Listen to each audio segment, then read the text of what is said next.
Alright, original TalesSphere story for you. In this one, it gets messy fast. Let's get into it. My wealthy grandmother saw me and my 6-year-old daughter at a family shelter. She asked, "Why aren't you living in your house on Hawthorne Street?" I was stunned. What house? 3 days later, I arrived at a family event, and my parents went pale.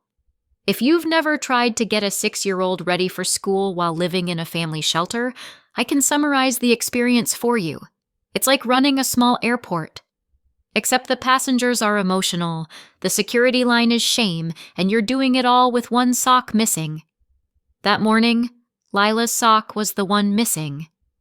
"Mom," she whispered, the way kids do when they're trying to help you not fall apart.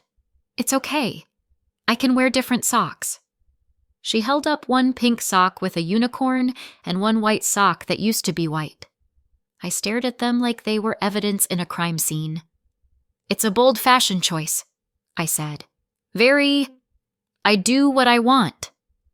Lila smiled, and just like that, for half a second, I forgot where we were. Then the shelter door opened behind us, and the cold slapped me back into reality. We were outside St. Bridget Family Shelter, 6:12 a.m., the sky still a bruised gray. The sidewalk was damp. The air had that winter smell, metallic and clean, like the world had been scrubbed too hard. Lila adjusted her backpack, which was bigger than she was. I tugged the zipper up on her puffy coat and tried not to look at the sign above the entrance.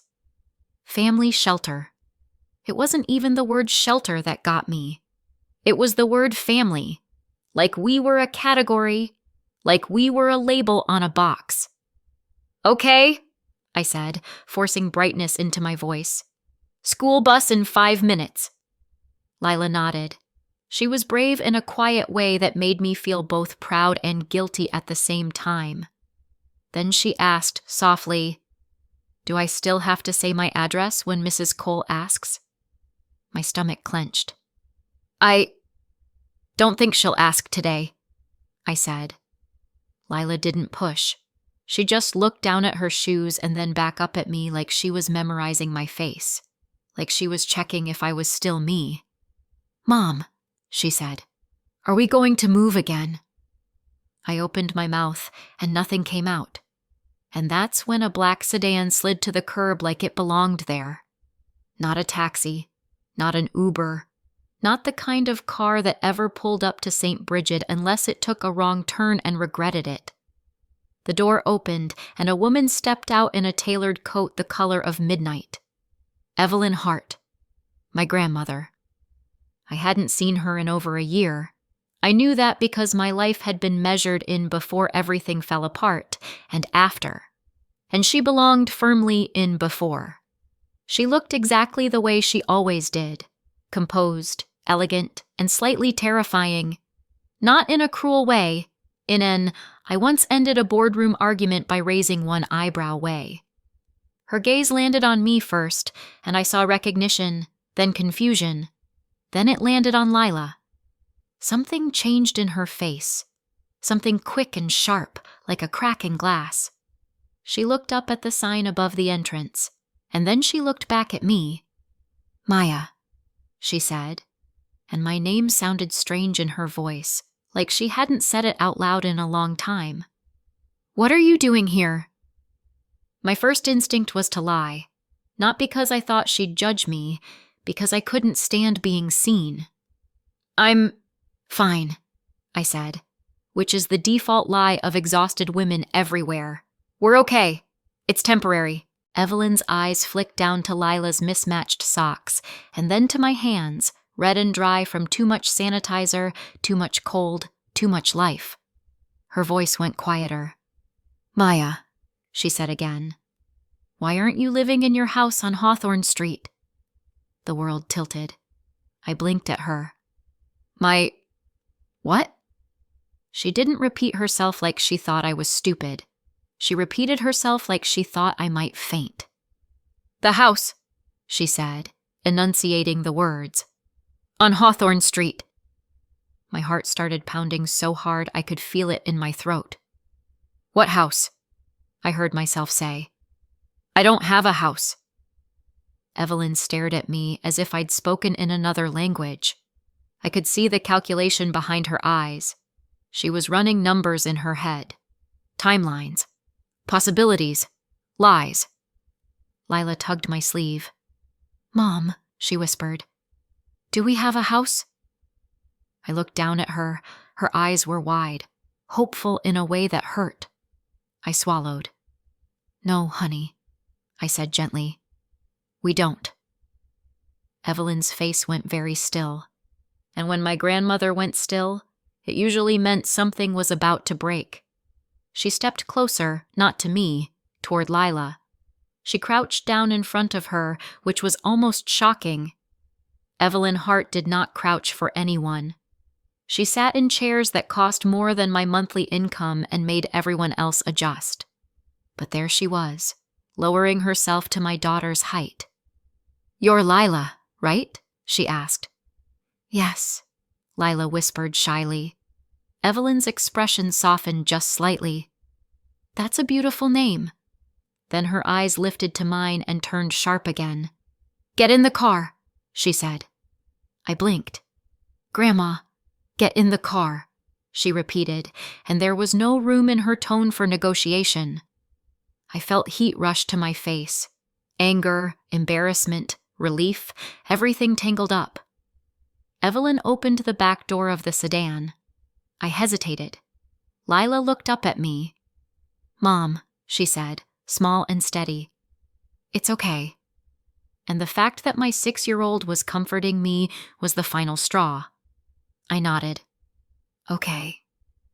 Lila climbed into the back seat first, clutching her backpack, and I slid in beside her, still half expecting someone to tap me on the shoulder and tell me this was a misunderstanding. As soon as the door shut, the silence inside felt expensive. Evelyn didn't drive immediately. She just sat there with both hands resting lightly on the steering wheel, staring straight ahead. Then she spoke, very calmly. By tonight, she said, I will know who did this. My stomach flipped. She turned her head to look at me. I swallowed hard. Grandma, I don't understand. No, she said, you don't. And that tells me everything. She pulled out her phone, tapped once, and said, Call Adam. A man answered quickly. Ms. Hart. This is Evelyn, she said. Get the property manager for Hawthorne Street on the line. And I want a simple answer. Who has the keys, who is living there, and whether anyone has been collecting money off it. My blood ran cold. Money? I stared at her profile, at the set of her jaw, at the calm way she said those words like she was ordering coffee. And I realized I was not just embarrassed. I was standing on the edge of something much darker. If you'd asked me 6 months earlier if I thought I'd ever be living in a shelter with my daughter, I would have laughed. Not because I thought it couldn't happen, because I thought it couldn't happen to me. That's a dangerous kind of arrogance, by the way. It doesn't protect you. It just makes the fall louder. 6 months earlier, I was still working as a nursing assistant at St. Jude's Medical Center. 12-hour shifts, call lights going off like a slot machine, people asking me for things I didn't have. Time, answers, miracles. I was exhausted, but I was surviving. And then I moved in with my parents. It was supposed to be temporary. It always starts with temporary. My dad, Robert, had that calm, reasonable voice that people believe. My mom, Diane, had that soft smile that made her sound like she was doing you a favor, even when she was cutting you off at the knees. These days, I call them by their first names. Mom and Dad didn't fit anymore. You can stay with us until you get back on your feet, Diane said. Lila needs stability. Family supports family. I should have heard the fine print hiding in that sentence, but I didn't. At first, it was tolerable. My parents' apartment was small, but we made it work. Lila slept in my old room. I worked, I paid what I could, I kept my head down. Then the comments started. Not big, obvious attacks. Little ones. The kind that don't look like cruelty if you tell someone about them later. "You're always tired," Diane would say. "Maybe you should organize your life better." Robert would sigh when Lila's toys were on the floor. "We're just trying to keep the place nice." And then, one night, after I'd come home from a double shift with my feet aching and my brain half dead, Diane sat down at the kitchen table like she was about to deliver a diagnosis. "We need to talk," she said. I already knew that tone. "We think it's time you became independent," she said softly. "You've been here long enough." "I'm trying," I said, keeping my voice even. "Rents are high. Deposits—" "You're a mother," Diane said. "If you're a good mother, you'll figure it out." The words hit me so hard I actually looked around, like someone else must have said them. Robert cleared his throat. 30 days. That's reasonable. We're not monsters." I wanted to scream, but screaming never helped in that apartment. It just gave them something to point at later. So I nodded. "Okay." And I tried. I looked at listings during my breaks at the hospital, my thumbs scrolling while I gulped cafeteria coffee. I called places. I got told the same thing over and over. First and last month. Deposit. Proof of income. Credit check. Sorry, we chose another applicant. Every day I felt like I was running uphill with Lila on my back. And then came the night they decided 30 days was actually a suggestion. It was after a late shift. I'd helped a confused elderly man back into bed 3 times, cleaned up a spilled tray, and held a woman's hand while she cried because she was scared of surgery. I came home after midnight. The hallway light outside my parents' apartment was on. My stomach tightened immediately. 2 cardboard boxes sat outside the door. My boxes. I stared at them for a long second like my brain refused to accept the shape of what I was seeing. Then I tried the doorknob. Locked. I knocked. Silence. I knocked again. Harder. Finally, the door cracked open. Diane's face appeared, calm as if this was a normal Tuesday. "You need to keep your voice down," she whispered sharply. "Neighbors." "Why are my things outside?" I demanded. Robert's voice came from behind her, bored. "We told you, Maya. Independence." "It hasn't been 30 days, I said, my voice shaking. Diane's expression hardened just slightly. "Plans change." I glanced past her shoulder into the entryway. Lila was curled up on the floor right by the shoe rack, her little jacket folded under her head like a pillow, half asleep, shoes still on, like they'd put her there hours ago so I could scoop her up and disappear without waking the whole apartment. "Where are we supposed to go?" I hissed. Diane's smile came back, thin and satisfied. "You'll figure it out. You always do." And then, as if she were doing me a favor, she added, "Don't make a scene." I stood there with my boxes in the hallway, the air buzzing in my ears. I stepped inside just long enough to crouch and slide my arms under Lila. She made a tiny sleepy sound and automatically wrapped herself around my neck. As I backed out into the hall, Diane's hand was already on the door. The door closed. Lila stirred. "Mom?" she mumbled. "It's okay," I lied automatically. We're having a sleepover." I shoved the boxes into my car and drove. I don't remember most of that night. I remember streetlights. I remember the way my hands shook on the steering wheel. I remember sitting in the car with Lila asleep across the back seat, her small body curled like a question mark. I remember thinking over and over, how did this happen? The next day, I tried to fix it. Because that's what I do. I fix things. I wipe down messes. I lift people who can't lift themselves. I called Diane. She didn't answer. I called Robert.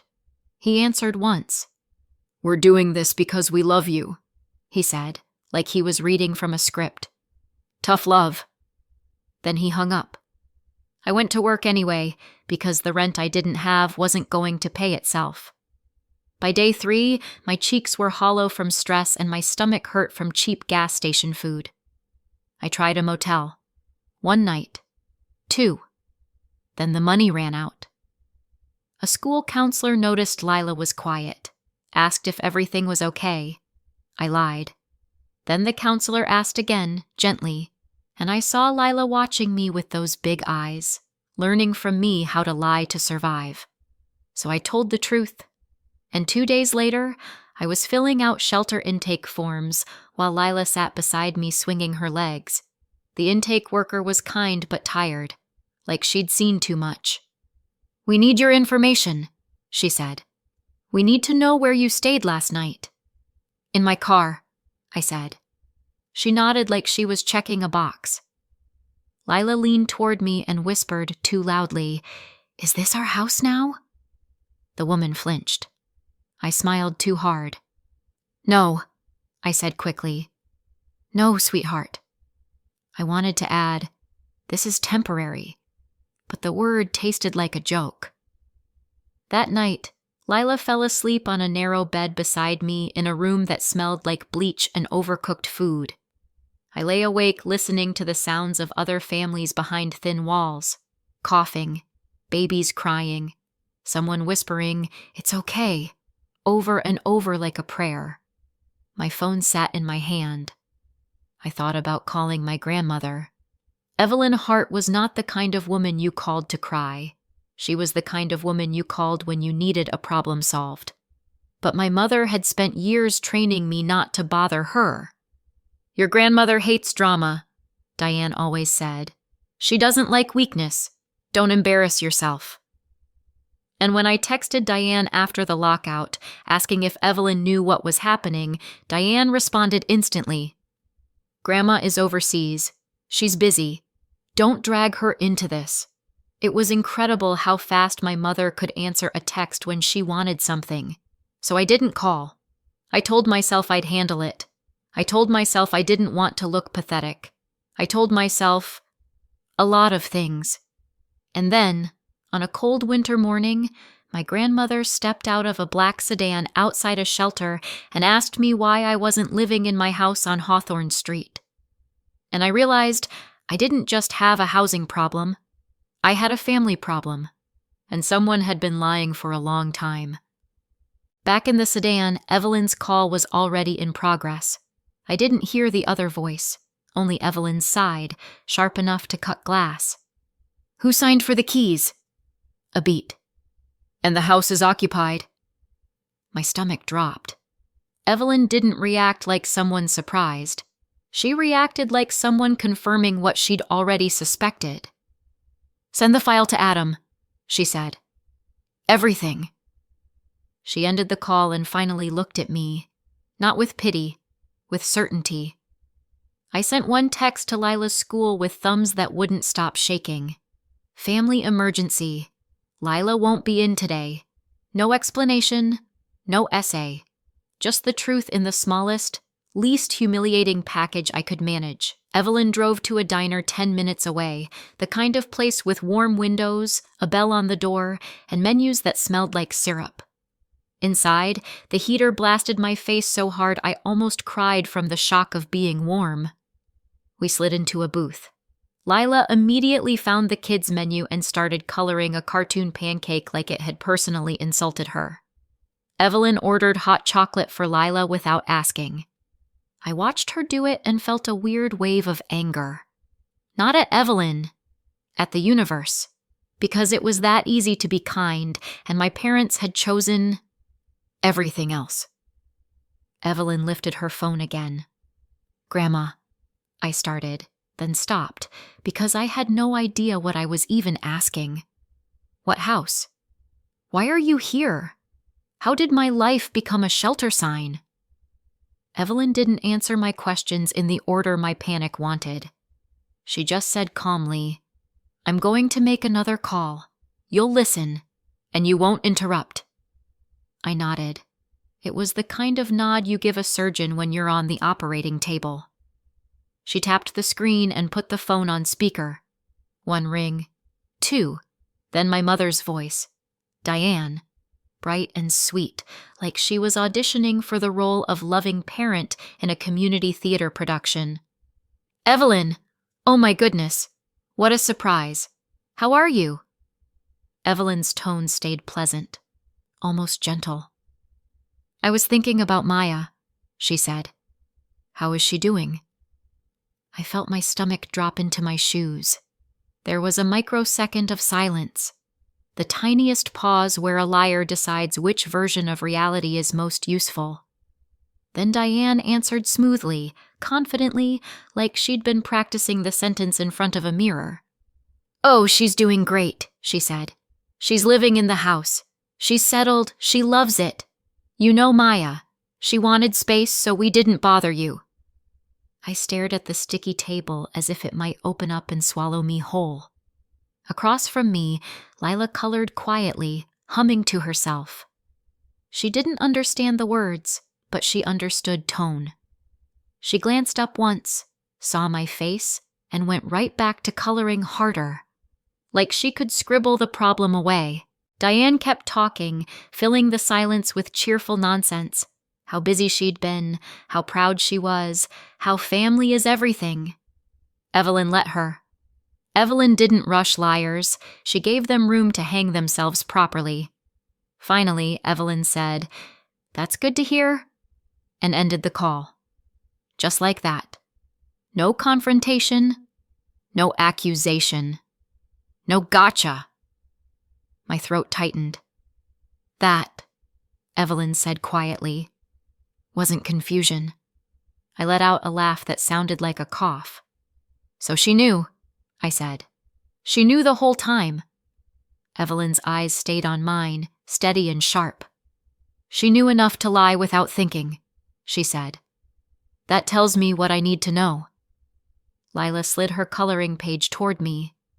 Mom, look. I made the pancake purple. I forced a smile so quickly it probably looked painful. Wow, I said. That pancake is incredibly brave. Lila giggled, and for half a second my chest unclenched. Then Evelyn leaned in, lowered her voice, and said the simple sentence I should have heard months ago. I arranged a house for you, she said, on Hawthorne Street. Your parents were supposed to manage the handoff. Keys, move in, all of it. They told me it was done. My brain tried to process it. A house. For us. And my parents had been living their lives like that sentence didn't exist. I gripped the edge of the booth until my knuckles went white. Why wouldn't you tell me directly? I heard myself ask, and immediately felt stupid, like I was blaming the only person who'd shown up. Evelyn didn't flinch. Because I trusted your parents, she said, which was my mistake. Not yours. Then she stood up, walked a few steps away so Lila couldn't hear, and made 2 quick calls. Low voice, clipped, efficient. I only caught pieces. Hawthorne file. Clean summary. Key log. Listing history. Tenant payments? Yes. Today. When she came back, she didn't sit down like she planned to linger. She sat down like she planned to move. You're not going back to that shelter, she said. My pride tried to stand up and argue. My exhaustion shoved it back down. Okay, I whispered, which was the most honest word I'd said all day. An hour later, Lila was bouncing on a hotel bed like it was a trampoline, and the world had never been cruel. She found the little complimentary soap, sniffed it dramatically, and announced it smelled like a fancy grandma. Evelyn stood by the window, phone in hand, watching traffic like she was watching a battlefield. She didn't tell me everything. She didn't have to. The point wasn't details yet. The point was that something was happening. Something I didn't have to carry alone. That night, after Lila fell asleep in clean sheets with her stuffed rabbit tucked under her chin, Evelyn sat at the small table by the window and finally spoke again. Your parents are hosting an event, she said. Important to them. A venue, relatives, speeches, the whole performance. My stomach tightened. When? Evelyn's gaze stayed on the city lights. Soon, she said. And we'll be there. She didn't say it like a threat. She said it like a decision already made. 3 days later, I stood in the hotel bathroom staring at myself in the mirror. I looked like a version of me that had been put through a washer cycle and hung up to dry in a storm. Evelyn had insisted I buy a dress. Not an expensive one. Just a clean one. A simple one. You don't need armor, she'd said. You need dignity. I wasn't sure dignity came in polyester, but I appreciated the sentiment. Lila wore a little blue dress and tights. She twirled once in the hotel room and said, I look like a princess. You do, I said, and my throat tightened. On the ride over, my stomach twisted so hard I thought I might vomit. What if I freeze? I asked quietly. Evelyn didn't look at me. Then I'll speak. What if they deny everything? They will, Evelyn said. What if everyone thinks I'm... I stopped, because I didn't even have a word for it. Evelyn glanced at me then, her gaze sharp but steady. Maya, she said, you've survived worse than a room full of liars.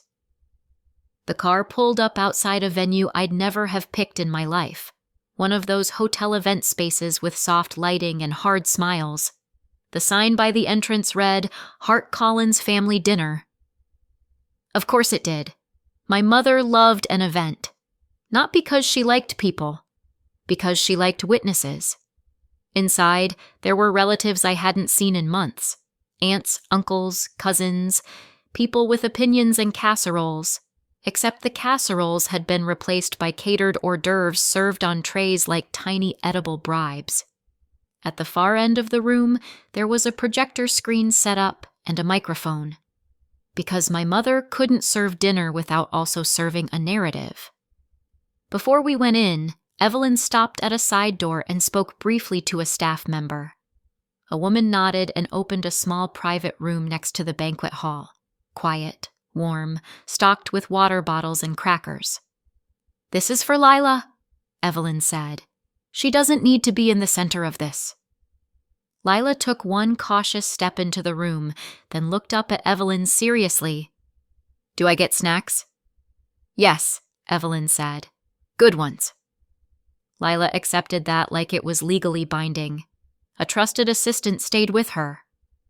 Lila waved at me, completely unaware she was being protected from the family apocalypse.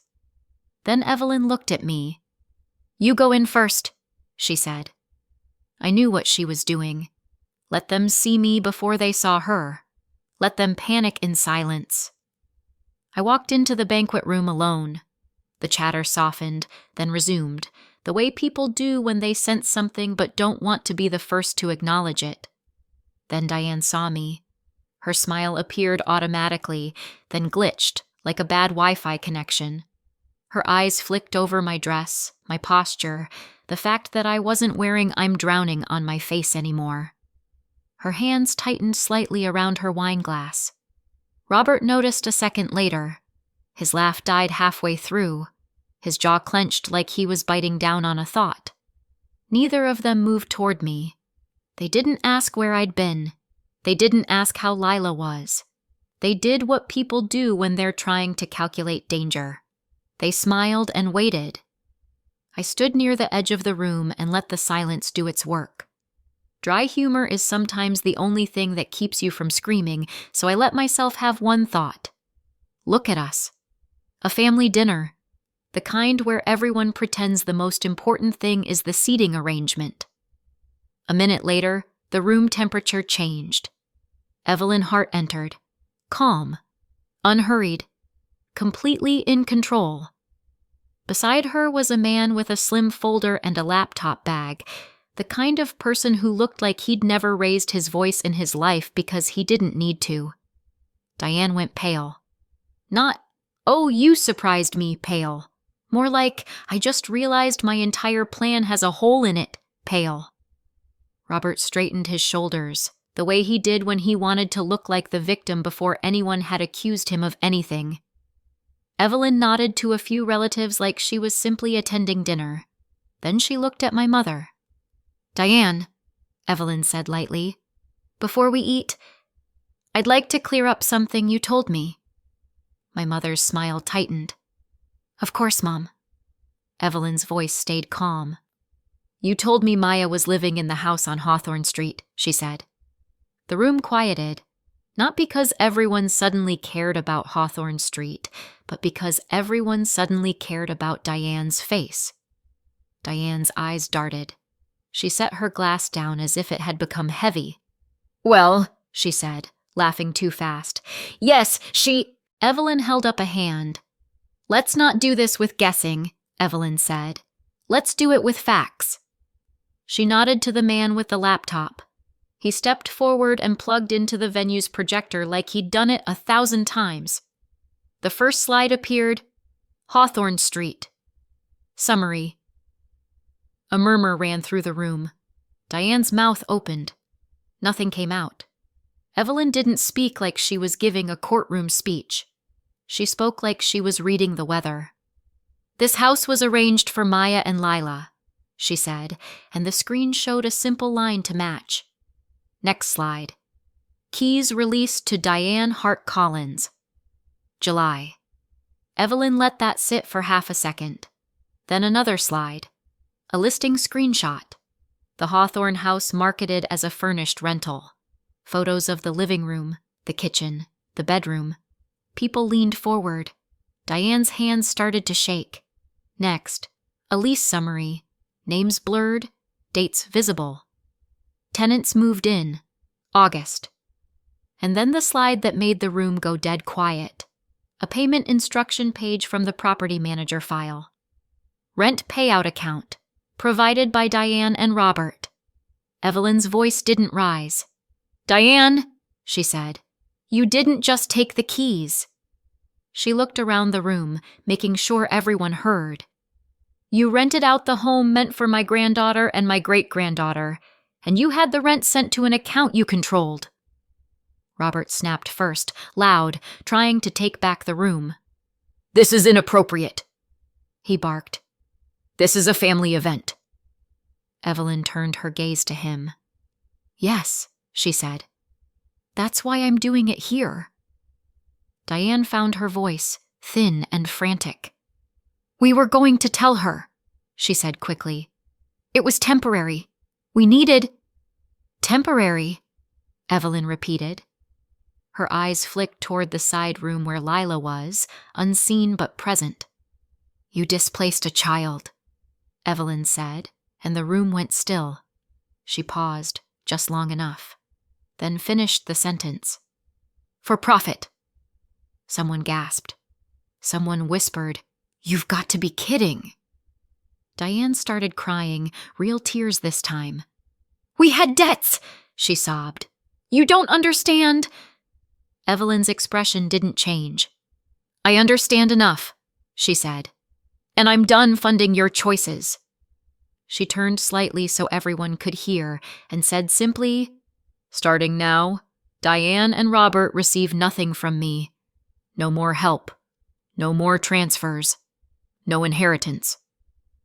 Robert's face twisted. "You can't—" "I can," Evelyn said. "And I already did." The man with the folder stepped forward, calm. "Diane Collins, Robert Collins," he said politely. "These documents are for you." A uniformed officer stood nearby, not dramatic, not aggressive, just present, because Evelyn didn't gamble with scenes like this. Diane stared at the papers like they were radioactive. Robert took them with shaking hands, then looked around the room and finally understood the worst part. This wasn't a fight anymore. It was a reputation collapsing in public. Evelyn's voice stayed level. "You will not contact Maya," she said. "You will cooperate, and you will answer for what you did." Diane turned to me then, eyes wild. "Maya," she begged. Tell her to stop. We're family. Something inside me went cold and clear. You should have remembered that, I said quietly, before you made a business out of my daughter's home. Diane's face crumpled. I didn't feel joy exactly. I felt relief. Relief that the truth was finally out loud. Relief that I wasn't crazy. Relief that Lila would never have to learn how to smile through humiliation the way I had. I didn't stay for the aftermath. I walked out of the banquet room, down the hallway, and opened the door to the private room. Lila looked up, cheeks full of crackers. Mom, are we done? I crouched and hugged her so tight she squeaked. Yeah, I whispered. We're done. She leaned back and looked at my face carefully, like she was checking for storms. Then she asked softly, Can we go home?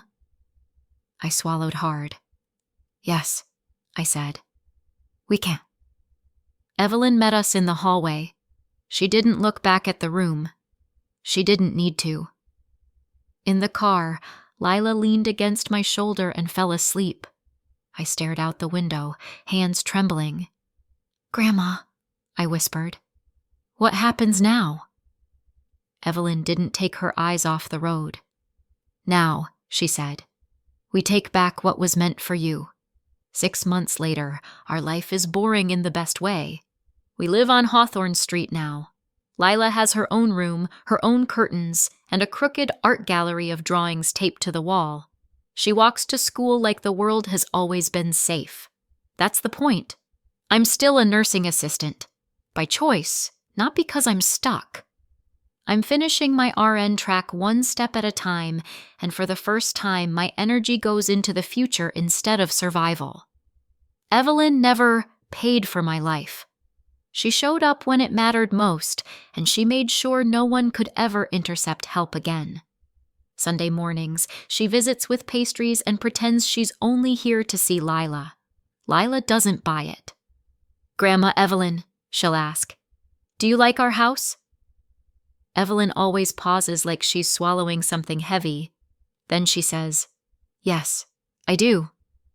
As for Diane and Robert, turns out you can't rent out someone else's home, collect the money, and keep calling it family. The rent they took didn't stay free. They were forced to repay it, and the investigation that followed made their respectable image evaporate. Once Evelyn cut them off, their hidden debts showed up like roaches under a flipped light switch. People stopped inviting them. Calls stopped getting answered. My mother tried to contact me. Not to apologize, to negotiate. I blocked the number because I'm done bargaining for basic decency. So what do you think? Did Evelyn do the right thing, or did she go too far? Let me know in the comments and subscribe for more.